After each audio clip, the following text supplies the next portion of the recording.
Oh, don't you dare look back. Just keep your eyes on me. I said you're holding back. She said Sarap.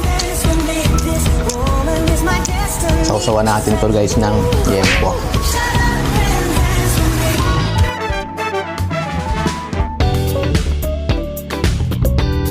Kasipag Vlog!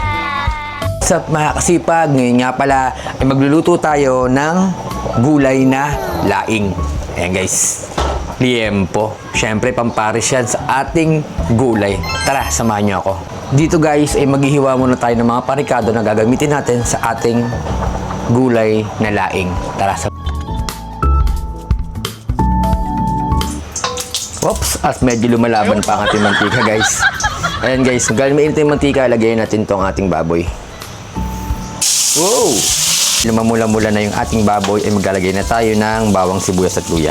Guys, nalagay natin tong bawang sibuyas, saka may konti tayong siling green.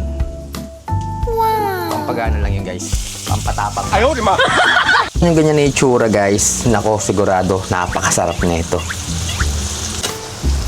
Eto guys yung laing natin, ilalagay natin to. Hindi ko lang sure kung maganda tong kainin kasi galing to ng mga supermarket. Hindi katulad yung nakukuha natin sa probinsya na solid talaga. Hindi makati sa lalamunan. Pero try natin, baka okay naman siya.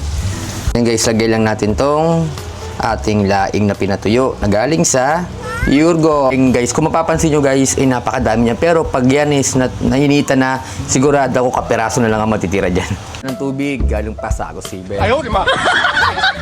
Ilang guys, para lang maluto yung ating gulay.